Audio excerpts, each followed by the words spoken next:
Hey guys, Little Magic here, and as is tradition, Mark Rosewater has posted his little half-truth hint preview, whatever you want to call it. I guess he calls it a teaser. Alright, let's go with that.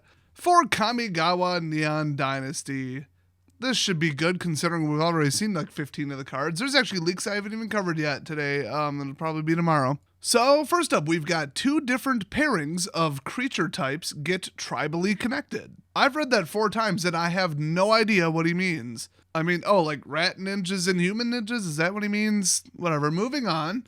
A black instant speed spell with destroy target creature or planeswalker that can be cast for 2 mana. Now remember, he said can be cast for 2 mana. Not always 100% of the time is cast for 2 mana. My guess is the ending of that is if you control a modified creature. Or you can choose to cast it for the secondary cost if you lose 10 life. Still, whatever that is, they're going to sell to every other format than Standard on top of it. And then if you need to play it in Standard, it'll be a $20 card. If you want me to cite my sources on that, Hero's Downfall, the first time around.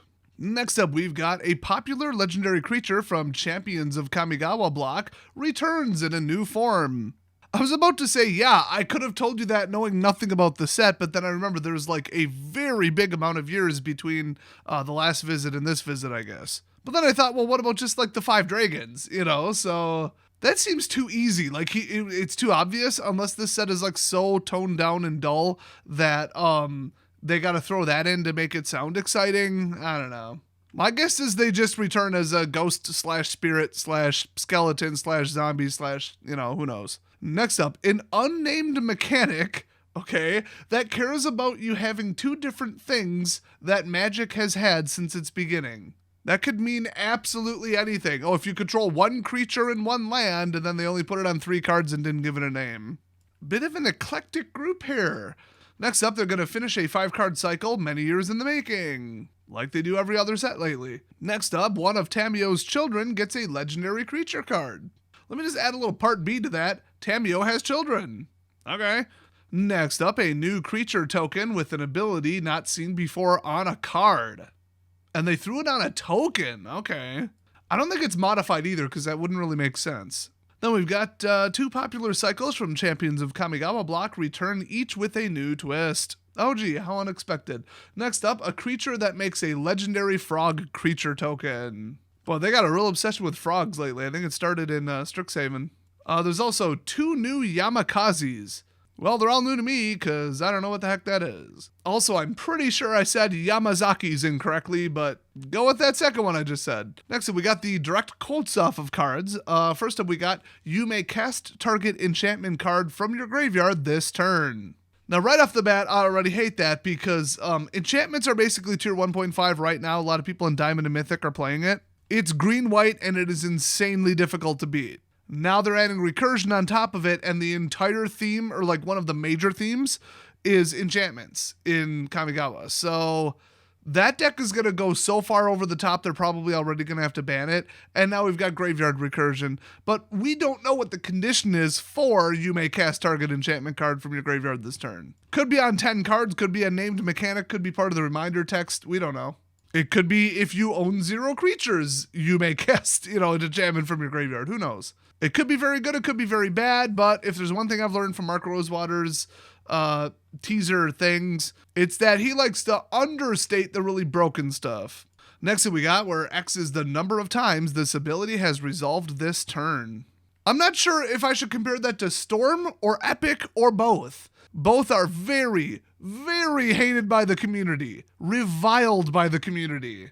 That better not be on anything good. Okay, the third one is whenever you cast an artifact, instant, or sorcery spell, copy that spell.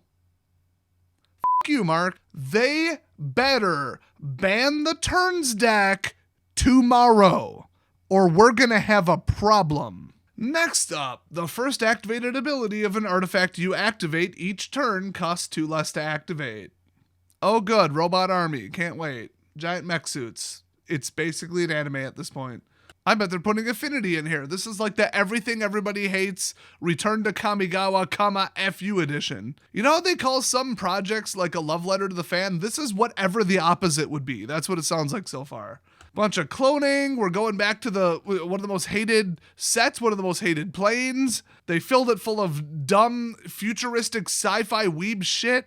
It's like they're trying to piss us off. I guess they didn't realize how thin of ice they're on right now already with the customer base who is leaving in droves.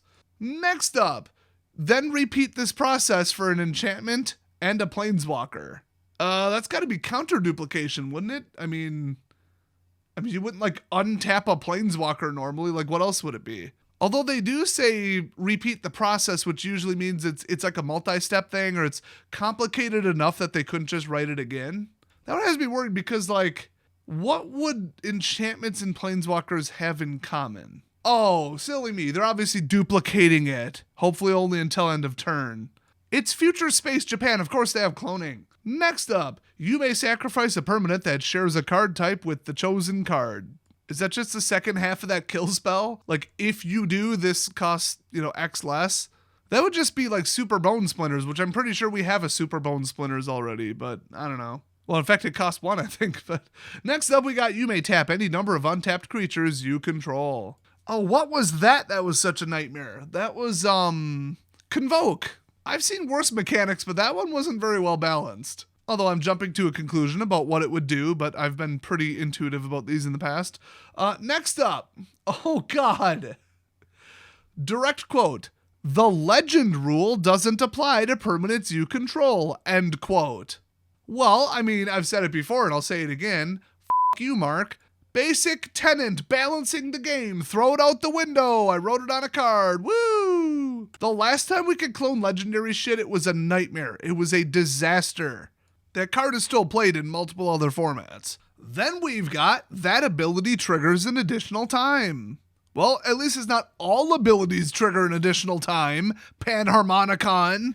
Oh, here we go. You know this is just a list of Mark's, pet project bullshit that he designed, because it's, if it has dealt 10 or more damage to that player this turn, they lose the game.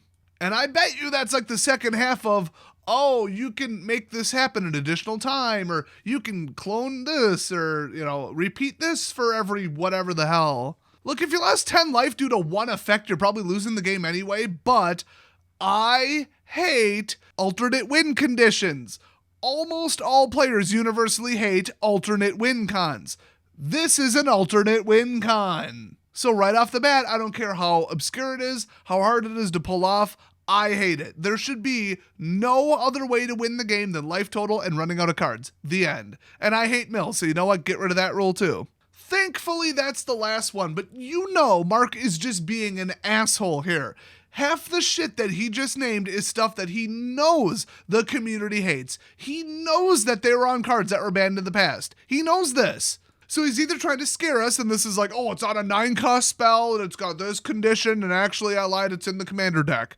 Sometimes he likes to just scare people because he thinks it's funny, because he knows that we're all on edge about how broken half the shit in every standard set that's come out in the last 3.5 years has been. So instead of, no, this will be calmer, this will be a more appropriate power level, he's like, haha, let's scare people with half the truth, and then it's on some unplayable spell. But he's also been all excited about, oh, we got something that says you may double this or triple this. Wow, that's going to be so splashy. And then everybody plays it, everybody hates it. And he's like, why does everybody hate it? It's a powerful card. No, that's why.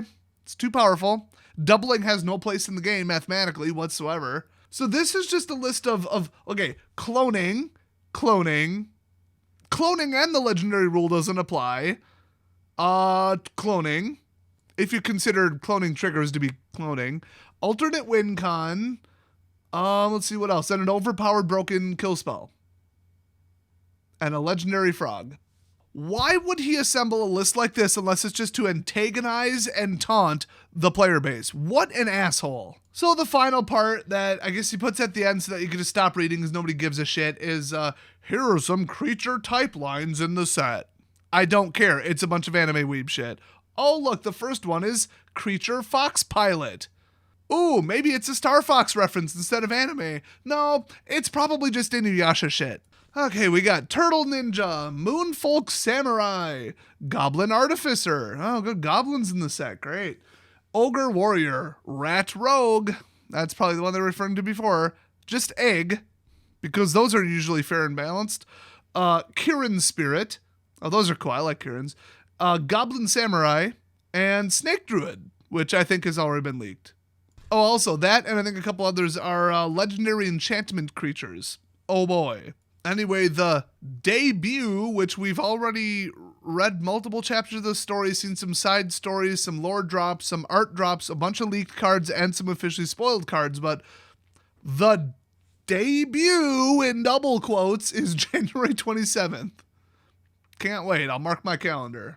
And then draw Mark Rosewater's face on it and burn it. Well, this has been Mark Rosewater's middle finger to the fans. You're welcome for covering it, so you didn't have to go to his god-awful blog and read it yourself, and I'll see you guys next time.